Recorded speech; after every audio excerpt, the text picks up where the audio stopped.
Hello, everyone. We're back with more exciting updates to TherapyNotes. As with all maintenance releases, this release includes numerous site-wide improvements, including bug fixes, performance enhancements, and usability adjustments. Here are some noteworthy updates available now. First up, we've made several updates to the psychotherapy treatment plan to make it easier to create clear, organized documentation.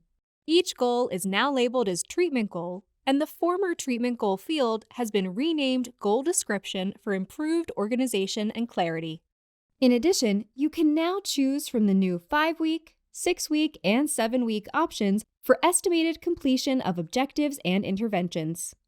Next, the to-do list now displays a patient's preferred name, helping clinicians and staff address patients the way they wish to be recognized.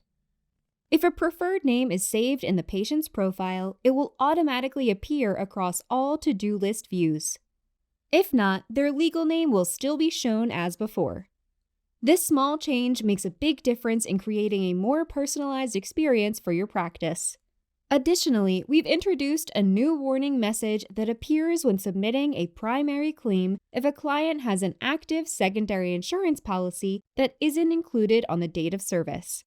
The non-blocking warning allows billers to confirm that secondary coverage for the date of service is configured correctly before submitting the primary claim, helping to prevent downstream secondary billing issues. Lastly, a small red indicator will now appear on your browser tab's fav icon when a client joins your telehealth waiting room.